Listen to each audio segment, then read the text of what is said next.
예, 시청자 여러분 한 주 동안 잘 지내셨죠? 신윤입니다. 이해랍니다.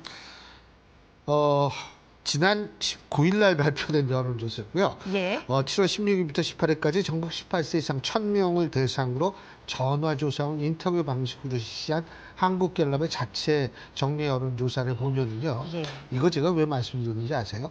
이거 안 하면 방송통신심의위원회에 걸립니다. 그래서 제가 이걸 말씀을 드리는 겁니다. 옛날에는 네. 자막으로만 나가면 괜찮았어요. 근데 요새는 바뀌었군요. 음성으로까지 해야 됩니다. 네. 그래서 제가 여러분한테 말씀드리는데 뭘 말씀드리려고 하냐면 이 한국갤럽의 여론조사를 보면 윤석열 대통령의 지지율이 전주 대비 4%포인트나 올랐습니다. 네. 그래서 이제 29%가 됐는데요. 이 4%포인트가 왜 갑자기 올랐을까? 이거 가지고 여러 가지 분석을 해보면 가장 중요한 이유, 어쩌면 유일한 이유가 될 수도 있는데요. 바로 체코 원전의 우선 협상 대상자가 됐기 때문에 그렇다라는 분석이 많죠. 네, 맞습니다. 온 국민이 15년 만에 쾌거에 굉장히 기뻐했습니다. 그런데 이제 우리가 살펴볼 것은 이제 추가 수주 이런 얘기도 나오고 있거든요. 네. 그래서 이제 지속성이 있을지 또 우리가 기술적으로 짚어볼 내용들은 없을지 오늘 이분과 얘기 나눠보도록 하겠습니다. 주간대 정동욱 교수님과 함께합니다. 안녕하세요, 교수님. 아이고, 네, 안녕하십니까. 안녕하세요. 네, 반갑습니다. 네, 불러주셔서 감사합니다. 아이고.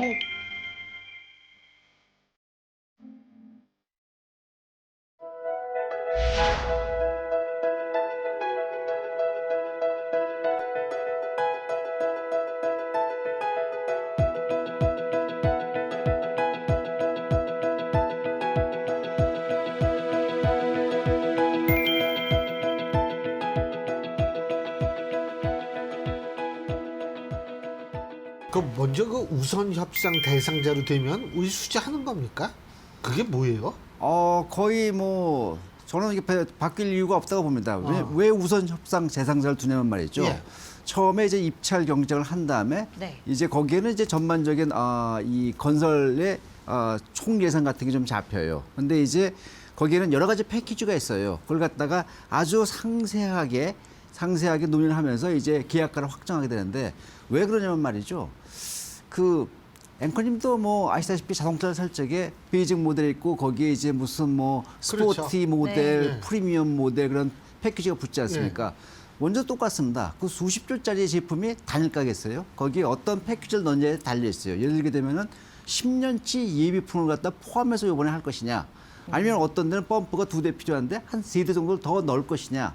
심지어는 뭐 이게 운전원이 운전하는 컨트롤룸 같은 데서 에어컨을 갖다가 어떤 성능 규모로 어떻게 할 것이냐 이런 걸 디테일하게 정하게 돼요. 그래서 거기에 따라서 계약 단가가 변합니다. 거기에 유지보수 그런 것도 들어가요? 유지보수도 물론 같이? 들어가죠. 일정 부분의 유지보수도 들어가고요. 근데 60년짜리 갖다 한꺼번에 지금 계약하지는 않을 것입니다. 근데 일정 부분에 그런 거 좀 들어가지요. 그런 것도 얼마큼 뭐 보증을 할 것이냐 이런 것도. 그런데 계약 금액이 크게 달라지는 않습니다. 그래서 우리가 자동차 살 적에도 뭐 3천만 원짜리 다르면 옵션을 붙이는 거에 따라 가지고 뭐 한 10% 정도 차이 나고 왔다 갔다는 하지만 그렇죠. 그것이 뭐 3천만 원짜리가 1,500만 원 되든가 5천만 원 되지는 않지 않습니까? 마찬가지입니다.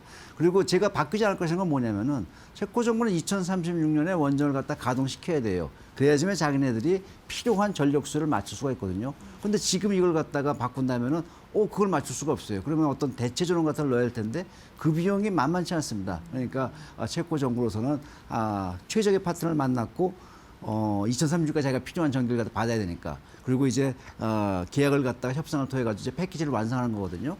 그렇기 때문에 그 과정이지 이것이 바뀌거나 그럴 일은 없습니다. 그러니까 늘어나는 전력 수요 충당하려면 무조건적으로 그쪽에서도 성사해야 되는 계약인 거니까 큰 이변 그럼요. 없으면 그럼요. 이게 당연히 여유가 없어요. 이어가는 이게 여유가 거고. 없기 때문에 이거는 네. 내년 3월에 네. 계약이 되는 거는 뭐 단언합니다. 그 교수님 미국 특허 얘기 나오는 거는 뭐예요? 그거는 변수 안 될까요? 무슨 특허요? 미국에서 예. 네. 그 정확히 얘기하면은 이것이 웨스팅하우스가 수출 통제를 걸은 것이에요. 왜냐하면은 웨스팅하우스가 해외에 수출하려면은 미국 정부의 수출 통제에 승인을 받아야 됩니다. 근데 그게 이제 우리 기술에 포함이 돼 있나 보죠? 그 부분이? 맞습니다. 근데 우리나라도 마찬가지도 이제 수출하려고 되면 원자력은 이게 전략 기술에서 우리나라 정부의 수출 통제를 받아야 되는데 네. 웨스팅하우스는 이런 것이에요. 자기가 이제 미국 정부의 수출 통제를 받는데 한국도 웨스팅하우스의 기술에 근거를 뒀으니까 미국 정부의 미국 정부의 수출 통제를 받아야 된다라고 한 것입니다. 그래서 이게 엄밀하게 얘기하면 이게 지적재산권이라고 얘기할 수 있는지는 약간 좀 애매한데 어쨌든 그렇게 소송을 걸었습니다. 그런데 미국 연방지법에서 웨스팅하우스 네가 시비 걸 주제가 안 된다. 이거는 미국 정부가 이의를 걸면 걸 수 있지만 너는 아니다 했는데 미국 정부는 그다음에 아무 얘기가 없어요. 우리 또 원전 동맹도 하기로 했지 않습니까? 그래서 저는 이것이 뭐 체코 이번 원전 수주에 발목을 잡을 거라고 생각하지 않고요. 더 한마디 말씀을 드리면은 이번 체코 수주가 체코 역사상 가장 큰 프로젝트라고 합니다. 이거 체코 정부가 그냥 했겠어요? 무려 200명이 넘는 전문가를 동원해가지고 입찰 서류를 갖다가 무지하게 꼼꼼하게 분석하고 2,700개에 되는 질문을 갖다 던졌다 하더라고요. 그런데 웨스팅하우스가 초창기부터 이 자기네들이 여기에 기술의 권리를 갖고 있다고 얘기를 했거든요. 그걸 체코 정부가 몰랐을까요? 철저하게 분석해서 불구하고 이것이 이 사업에 결정적으로 방해 요소는 아닐 것이다라는 자기 나름대로 판단이 있었기 때문에 한 것입니다. 그래서 저는 이것은 뭐 문제될 건 아니고요. 웨스팅하우스가 우리가 발목을 잡아서 이득 볼 것도 하나도 없어요. 발목 잡아서 EDF한테 갔다고 칩시다. 그럼 EDF가 웨스팅하우스 협력할 건 없습니다. 이 기회에 우리나라하고 협력하는 것이 훨씬 실적이고요. 이 기회에 한미 원전 동맹을 갖다가 더 공고히 하고 한참 끌어올릴 수 있는 좋은 기회라고 저는 봅니다. 근데 우리가 그 돈을 자동차 살 때도 일시불로 현금 막직으로 주는 경우도 있고 아니면 우리가 할부로 이 돈을 내는 경우도 있고 근데 체코 같은 경우에도 결국은 한꺼번에 그 많은 돈을 줄 수는 없겠죠. 그죠? 먼저 많은 분들이 이것이 뭐 한국이 뭐 돈을 대주고 뭐 그다음에 하는 거 아니냐 뭐 이런 얘기를 폴란드의 많이 해요. 방산 수출이 그런 방식이었을 겁니다. 근데 이 사업은요. 예. 100% 체코 정부가 돈을 댑니다. 이게 어떻게 되냐면 말이죠. 체코 정부가 이 원전 사업을 하기 위해서 체코 정부 입장에서는 체코에 있는 전력회사에 투자하는 거예요. 거기다가 전력회사에다가 돈을 갖다가 대여해 주는데 그 대여해 주는 그 투자를 갖다가 EU로부터 승인을 받습니다. 왜냐하면 EU 내에서는 아마도 그런 걸 승인을 받아야 되는 것 같아요. 왜냐하면 EU는 이른바 텍소노미로서 네가 어떤 경제 활동을 하든지 그것이 EU 텍소노미에 들어가야 되거든요. 그래서 EU로부터 승인을 받습니다. 그게 4월 말쯤 됩니다. 4월 말쯤 이게 승인을 받아가지고 이거를 체코 정부가 이 전력회사에다가 돈을 갖다가 투자를 하는데 그 돈이 우리나라 돈으로 해가지고 대략 12조 원 됩니다. 정확하게는 77억 4천만 유로를 승인을 받습니다. 그래서 이거는 체코 정부가 100% 돈을 내는 것이고요. 그 다음에 두 번째도 체코가 그런 방식으로 EU의 승인을 받겠다. 그러고 있습니다. 한마디 더 말씀드리겠습니다. 네. 만에 하나 체코가 우리한테 돈을 뭐 빌려달라고 요구하거나 아니면은 좀 일정 부분 투자를 갖다 해달라고 할 적에도 이거는 정확하게 OECD의 원자력 투자 룰이 있습니다. 거기에 의하면은 공정한 이자를 붙이게끔 되어 있습니다. 왜냐면은 유럽이라는 나라는 상당히 그런 시장 경쟁 체제가 잘 돼 있는 나라예요. 그렇기 때문에 누가 불공정하게 뭐 들어오거나 그러면 안 됩니다. 뭐 저리로 어쩌고 안 됩니다. 왜냐면 OECD 룰에 의해 가지고는 공정한 이자를 붙이게 되기 때문에 뭐 지금 뭐 우리나라가 거의 무상에 가깝게 돈을 냈다 이런 거는 있을 수가 없는 얘기입니다. 불공정 거래에 걸립니다. 교수님, 우리 이 K 원전 기술력이 뭐 증명이 돼 있잖아요. 네. 우수하다는 얘기는 참 많이 들어왔었고 그런데 제가 일단 놀랐던 거는 알고는 네. 있었지만 15년 만에 수출이라는 거. 그러니까 이전 정부에서도 사실 원전 수출에 대해서는 나쁘지 않은 스탠스였다고 저는 기억을 하거든요. 그리고 그 전 정부도 당연히 그렇고 현 정부도 그렇고. 네. 근데 왜 이게 15년 만에 이렇게 이루어진 거예요? 시기적으로? 2009년에 우리가 UAE 수출에 성공합니다. 그리고 그 당시에 드디어 이제 전 세계적으로 원전 붐이 막 일어나려고 했습니다. 그게 참 아쉽습니다. 이게 체르노빌 사고가 1986년에 일어났는데 그 후로부터 거의 25년째 일어났습니다. 2011년에 뭐가 일어났습니까? 아, 그때 터졌었죠. 일본 후쿠시마 쪽에서. 사고가 났습니다. 예. 그 후쿠시마 사고 때문에 전 세계 원자력 산업계가 일종의 동면기에 들어갑니다. 심지어 중국마저도 원전 건설을 갖다가 좀 천천히 해보겠다, 슬로우다운 하겠다 이렇게 나옵니다. 그래서 이게 가라앉았습니다. 그러니까 제가 일본에 대해서 좋은 감정을 갈 수가 없습니다. 그러면은 좀 사고라도 하고 원자력 산업계 사고라도 하고 나왔을 텐데 좀 아쉽습니다. 그리고 그 후쿠시마 원전은 지진 때문에 이렇게 된 게 아니라 해일이죠. 지진 해일 때문에 쓰나미 때문에 발생한 것이죠. 예. 그런데 어쨌든 그 이후에 2016년, 17년쯤 돼가지고 다시 원전 산업계가 기지개를 켭니다. 그때 휩쓸고 나온 건 러시아입니다. 러시아가 막강한 작업력을 갖고서 터키, 이집트, 방글라데시 뭐 이런 데다가 계속해서 원전 사업을 뿌리고 아니 가져갑니다. 자기네가 체르노빌 자기네 시스템으로 체르노빌 사고가 난 거 아닌가요? 나름대로 바꿨다고 주장하는 모양이죠. 러시아도 강국이죠. 예. 러시아도 강국은 강국이라서 어쨌든 간에 러시아는 푸틴 대통령이 아주 이걸 갖다가 정책적으로 러시아에게 예. 밀어붙여가지고 로사톰에 거의 휩습니다. 그 당시에 2017년도에 우리나라도 뭔가 기회는 있었을 텐데 사실 뭐 탈원전을 하더라도 수출은 갖다가 뭐 지원하겠다 했지만은 뭐 그다지 적극적인 건 없었죠. 제가 기억하기에는 당시에 대통령께서 뭐 카자흐스탄 뭐 이런 데 방문했을 적에도 우리나라에 좀 뭐 원전을 갖다 해달라라고 뭐 이런 의사결이 있었던 걸로 제가 알지만은 그로 후속 조치를 듣지 못했습니다. 그래서 어쨌든 간에 말씀하신 대로 왜 15년 만이다 그런다면은 첫 번째는 후쿠시마 사고 여파가 컸습니다. 두 번째는 우리나라는 아무래도 적극적으로 활동하지 못하고 다른 서방 세계도 적극적으로 활동하지 못할 적에 그때 러시아가 휩쓸었습니다. 근데 이제 와가지고 이제 탄소 중립 때문에 원전이 부각되고 또 에너지 안보 때문에 이 원전의 중요성이 부각되고 그것을 피부로 느끼는 데가 유럽 대륙입니다. 그러니까 제일 첫 번째 이제 체포가 이제 나온 것이죠. 그 문재인 정권 때 제 기억으로 문재인 당시 대통령이 뭐 체코도 한번 가긴 갔어요. 예? 네. 네.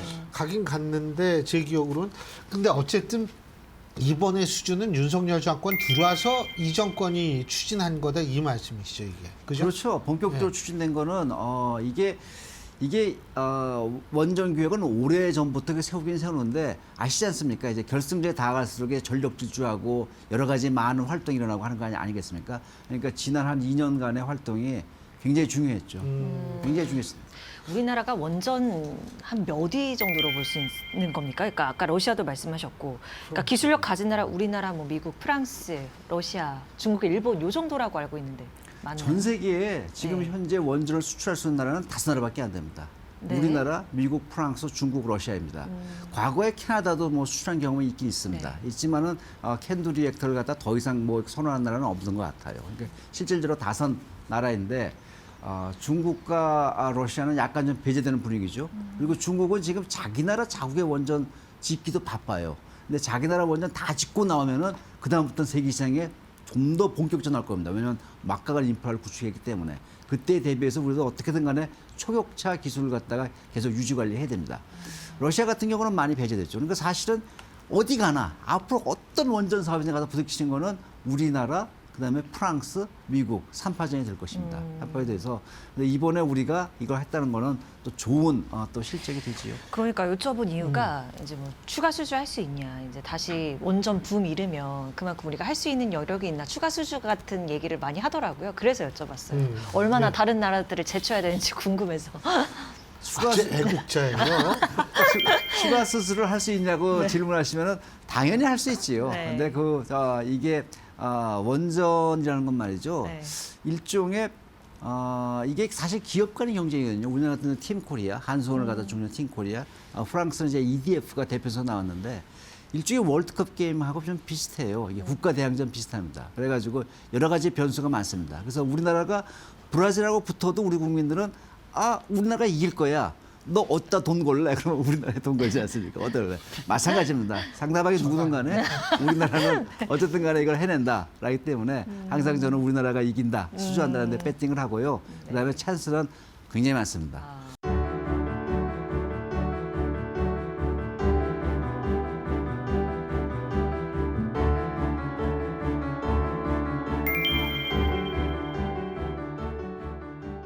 네. 자, 지금 찬스가 많다고 말씀하셨는데 사실 말이에요. 지금 민주당이나 이쪽은 아직도 재생에너지 RE100.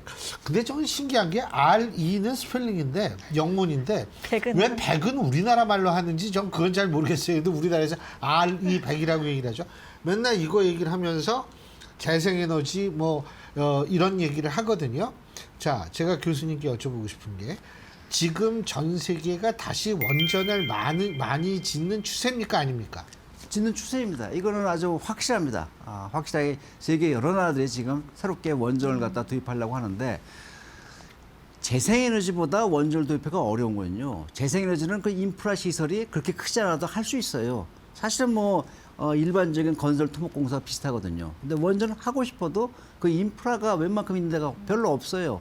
하지만 유럽이 어느 정도 인프라가 있기 때문에 원전이 가장 적극적이고 유럽이 가장 적극적이고 우리가 진출 가능하다는 말씀을 좀 드리고요. 원전과 재생의 그 에너지 갈등은 특히 우리나라에 좀 심합니다. 아마 세계적으로도 제일 심하지 않을까 뭐 이렇게 저는 생각을 하는데요. 그런데 탄소 중립을 가기 위해서는 우리가 무탄소 에너지를 써야 되는데 그 무탄소 에너지로서 인류가 가진 건 두 개밖에 없어요. 원전과 그다음에 재생. 수소를 말씀하셨는데 수소도 사실은 그건 2차 에너지거든요. 원전과 재생을 써가지고 만들어야 되니까. 그러니까 이 두 개를 어떻게 조화 있게 만들어 갈 것이냐. 이것이 관건인 것이에요. 근데 두 개가 흡사 대결의 프레임처럼 뭐 아니면 도인 것처럼 이렇게 프레임을 짜는 거는 매우 나쁩니다. 매우 나쁘고 제가 느끼는 건 뭐냐면은 원전을 주장한 사람들, 재생을 주장한 사람들 그런 얘기를 할 수가 있는데 이것이 정치권에 가면은 조화가 되는 게 아니라 화합이 되는 게 아니라 더 증폭이 돼요. 증폭이 되니까 이제 애들끼리 싸우게 되면 부모가 나서가지고 이걸 화합하고 말려야 되지 않겠습니까? 부모 싸움이 더 커지는 것이에요. 매우 안 좋습니다. 그러니까 사회적 갈등만 더 커지고. 그래서 이번 체코 원전 수주가 저는 이게 우리나라에 깊게 박힌 이 에너지 갈등을 해소하는 그런 계기가 됐으면 정말 좋겠습니다. 아니 사실 지금 유럽 같은 경우도 지금 네덜란드, 스웨덴 뭐 이런 데서 더 짓겠다 그러는 거 아닙니까? 맞습니다. 프랑스는 원래 원전이 세계에서 제일 많은 국가 중에 하나죠. 맞습니다. 56개 지금 갖고 있는 걸로 아는데요. 미국 다음입니다. 이 서방 국가 중에서 미국 다음인데 예. 당초 마크롱 대통령이 집권했을 적에 원전의 비중이 너무 높다. 원전의 비중을 좀 낮추겠다. 그리고 재생을 늘리겠다고 했어요. 그러다가 선회했습니다. 아니다. 우리가 원전을 갖다 더해야겠다. 그래가지고 마크롱 대통령도 2050년까지 무려 12개 원전을 갖다가 짓겠다고 이렇게 선언을 했지요. 우리나라는 그런 선언은 아직 없습니다. 2050 탄소 중립을 가기 위해서는 어떤 에너지 로드맵을 만들어야 돼요. 목표는 있지만 우리는 아직 경로가 없어요. 그래가지고 제 생각에는 이번 정부에서 그런 에너지 2050 탄소주를 맞추기 위한 에너지 경로를 좀 만들면서 그러면서 믹스를 어떻게 가져갈 것인가 논의가 좀 됐으면 좋겠습니다. 아니 솔직히 지금 요새 뭐 AI 얘기 떠드는데 그 AI가 전기를 좀 많이 잡아먹습니까? 굉장히 맞아 먹습니다. 거기에다가 네, 뭐 네. 전기차로 바꾸자며요. 네. 전기차의 전기는 어디서 납니까? 맞습니다. 예? 예. 그러니까 이게 뭐 재생에너지 뭐 이런 거 다 좋아요. 이론적으로 따지면. 현실적으로는 전기 소모가 점점 많은 방향으로 모든 것이 진척이 되고 있는데 예? 네. 이 재생에너지만 가지고 얘기를 해도 되나 이런 생각이 들거든요. 재생에너지가 그게 실제적으로 어느 정도까지 커버가 된다고 보십니까? 그 에너지 믹스는 여러 가지가 이제 영향을 주게 되는데요. 네. 뭐 경제성도 영향을 주고요. 그다음에 이것이 탄소 중에 얼마큼 기여할 것이냐 환경성도 영향을 주고 그다음에 공급 안전성도 영향을 줍니다. 원전 같은 경우는 경제성과 공급 안전성이 좋아요. 하지만 아시다시피 국민 수용성은 이게 그 원전이 아무리 봐도 재생에너지가 좀 떨어집니다. 그다음에 재생에너지의 강점은 뭐냐면은 연속해가지고 이걸 빠른 시간 내에 증가시킬 수 있다는 것이에요. 하지만 원전은 한 10년 걸리지 않습니까? 그러니까 항상 좀 기다렸다가 또는 미리 계획을 세워서 가야 되는 그러한 또 불리한 점이 있습니다. 그래서 두 개가 조화로 가야 되는데 그럼 무엇이 적정한 에너지 믹스일 것인가? 이거는 좀 분석을 해봐야 됩니다. 그래서 쉽게 얘기할 수 있는 건 아니고요. 대개의 경우 OECD 국가들 보게 되면은 어느 한 에너지원 갖고 탄소 중립을 가는 나라는 없습니다. 뭐 예를 들게 되면은 프랑스 같은 경우에는 원전과 재생을 갖다 7대 3으로 가져가고 있고요. 스웨덴 같은 경우는 현재 재생과 원전이 3대 7 그 반대 방향인데 원전을 더 늘리겠다 하고요. 독일은 재생 100% 가보겠다라고 하고 있는데 사실은 전력에서 나오는 1kWh당 생산되는 탄소량을 따지게 되면은 독일은 한참 좀 멀었습니다. 하지만 독일은 프랑스로부터 전력을 예전에 수입을 해다 썼거든요. 지금도 수입합니다. 예. 지금도 그렇게 자기가 전기가 필요할 때 재생에너지는 전기는 우리가 필요할 때 우리가 써야 되는데 재생은 그 반대예요. 내가 전기 낼 때 너 전기 써라 이거거든요. 그러니까 우리가 필요할 때 전기가 없으니까 이게 수입할 수밖에 없죠. 이게 어찌 보게 되면 애완견하고 비슷해요. 이게 애완견이 사실은 사람을 위해 가지고 해야 되는데 우리가 집사가 되잖아요. 우리가 애완견을 위해서. 그거 좀 비슷합니다. 근데 그건 재생의 특징이라서 어쩔 수 없습니다. 그리고 그 재생에서 제가 궁금한 게 하나 있는 게 우리나라는 중국 덕분에 아주 그 호흡하기가 아주 좋잖아요. 이 봄, 여름 황사 맨날 와가지고요. 그런데 사실은 예를 들면 태양 전지를 이렇게 쫙 태양열 판을 깔았을 때 이 황사가 오면 이게 떨어지지 않아요? 출력이 아무래도 아, 그렇죠. 발전량이? 당연히 뭐 이제 뭐 그러니까 사막에다가 태양 전지판을 깔면 네. 효율적이지 않느냐라는 말씀 많이 합니다. 물론 좋습니다. 왜 태양이 좋기 때문에. 근데 이제 사막에 이제 모래바람이 불면은 모래가 확 덮으니까 닦아내야 됩니다. 그런 게 쉽지 않습니다. 그래서 우리가 새만금에 하는 것도 거기다 항상 오염물질 있게 되는 거 닦아내야 됩니다. 그럼에도 불구하고 사실 재생에너지는 편리해요. 우리 주변에 바로 깔 수가 있고 그런 원전에 갖지 못한 장점이 있습니다. 그래서 그러한 장점을 이용하고 단점, 가능성 문제는 원전으로 보완하고 이러면서 만들어가야 되는 것입니다. 계속 이제 전 세계적으로 어쨌든 원전 다시 한번 들여다보는 분위기면 아까 우리가 아리백 얘기를 했지만 그러니까 결국에는 이렇게 뭔가 전 세계적으로 글로벌적으로 통용되는 어떤 표준화된 그런 기준 같은 것들이 좀 있어야 왜냐하면 그래야 기업들도 그거에 이제 준용해서 따르고 하는 거니까요. 그런데 정부 쪽에서 이거 무탄소 에너지 관련해서 그런 내용을 내놨던 걸로 알고 있는데 그게 아직 뭐 표준화에 있어서 더 적극적으로 노력을 해야 된다? 뭐 어떤 입장이세요? 카본 프리 에너지라는 이제 네. 정책을 내놨는데요. 첫째 아리백은 내가 필요로 한 전기, 에너지는 100% 재생에너지만을 쓰겠다라는 것입니다. 근데 아리백의 취지는 좋아요. 그러므로 해가지고 이제 재생에너지를 갖다가 더 보급을 활성화할 수 있으니까. 근데 단점은 뭐냐면은 아리백 갖고 그러면은 정말로 탄소 중립을 갈 수 있냐 그러면 그건 다른 문제입니다. 왜냐면은 낮에는 우리가 태양광 전기를 쓸 수 있지만 밤에는 어쩔 수 없이 이제 뭐 화력 발전이라든가 탄소 에너지를 쓰게 되거든요. 네. 그래서 실질적으로 탄소 중립을 가려면은 CFE 그래서 카본 프리 에너지로 가는데 이것이 표준화가 안 돼 있다 뭐 이런 말씀을 하시는데 저는 걱정하지 않습니다. 저절로 됩니다. 왜냐하면 탄소 무역 장벽이 점점 높아지고 있습니다. 대표적으로 유럽이 CBAM이라 해가지고 탄소 국경 조정세를 들고 나왔습니다. 그럼 그런 걸로 인해 가지고 자연스럽게 카본 프리 에너지 이쪽으로 가기 때문에 그거는 시간이 좀 걸릴 따름이지 자연스럽게 글로 갈 것으로 봅니다. 네. 우리나라 SMR도 잘하고 있나요? SMR 잘하고 있지요. 이제 SMR 시장이 또 열립니다. 소형 모듈 원전인데요. SMR 시장이 또 열립니다. 예상컨대는 2030년대 뭐 한 중반쯤 될 거라고 보는데 영국은 이제 최초의 영국에서 짓겠다고 하는 SMR 최초의 인허가 신청을 받았습니다. 그러니까 이제 나가고 있고요. 스웨덴 또 적극적이고 그다음에 카나다 온타리오 하이드로도 2028년까지 SMR 갖다 넣겠다 나오고 있습니다. 우리나라는 약간 늦은 감은 있습니다. 2028년도까지 표준 설계를 개발하고 이번에 전력 수급 계획 그 실무안에서 처음으로 2035년까지 SMR 갖다가 준공해 보겠다. 그럼 2034년 하반기 때 첫 번째 모듈이 들어갑니다. 먼저 들어가게 되면은 기술을 실증할 수 있기 때문에 충분히 저는 가능하고요. 우리나라는 그 500원짜리 동전 갖고 울산 미포 조선소를 세운 나라입니다. 맞아요. 우리 이게 던져놓고 하면 체코에 술을 딴 거는 말이죠. 가장 큰 원인은 사람들이 뭐 가격 경쟁이 좋았다, 뭐 어쩌다 하지만은 가장 컸던 거는 신뢰라고 하더라고요. 프랑스가 체코의 신뢰를 얻지 못했다. 이런 외신 보도가 있더라고요.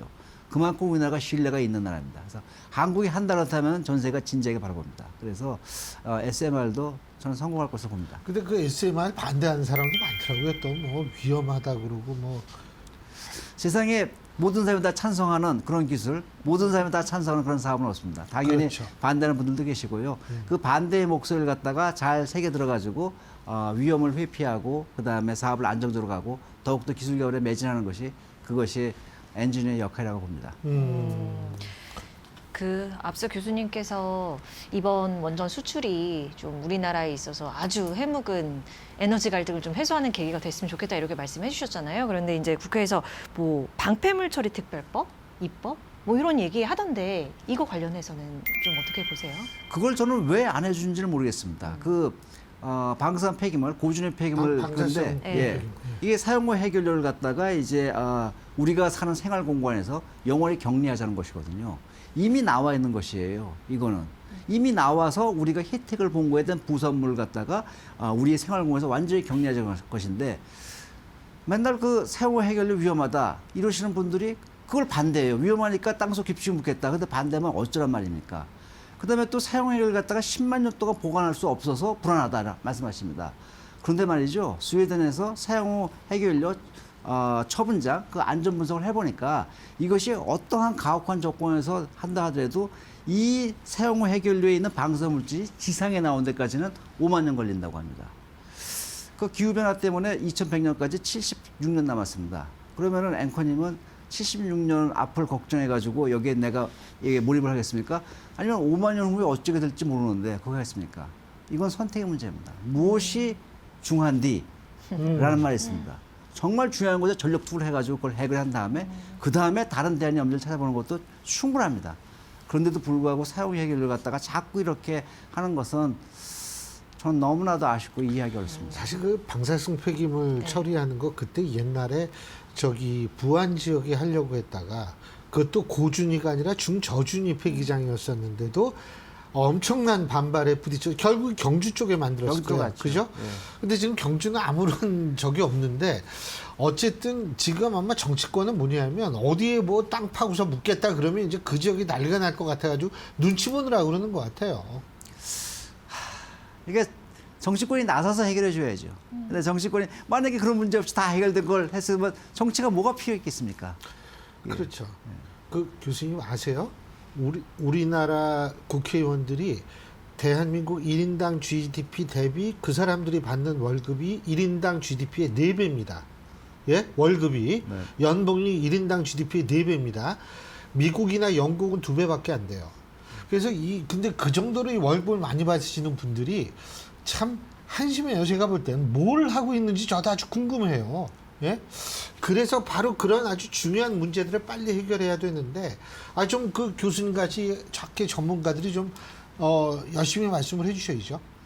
열심히 말을 했지만 저 사실은 좌절감을 많이 느낍니다. 뭐 신문에 기고도 하고 이렇게 또 방송에서 초대해 주시면 감사하게 나와서 말씀을 드리는데 잘 안 가더라고요. 그때마다 느끼는 좌절감은 작지 않습니다. 사실은 이걸 내가 왜 이렇게 해야 되는가, 이렇게 말해서 무슨 소용이 있겠는가. 그래도 조금씩 한 발씩 가고 있으니까 무척 다행이라 생각하고요. 이번에 체코 수주에 대해서는 제가 그걸 바라보면서 좀 울컥했습니다. 그래도 또 하나 뭔가를 보여줬구나. 그래서 너무 감사하다 이렇게 생각하고 있습니다. 알겠습니다. 근데 뭐 너무 좌절하시지 마세요. 저를 생각하시면 굉장히 마음이 푸근하고 편해지실 거예요. 감사합니다. 저는 이제 좌절의 이걸 지나서 분노의 경지까지 갔기 때문에요. 예.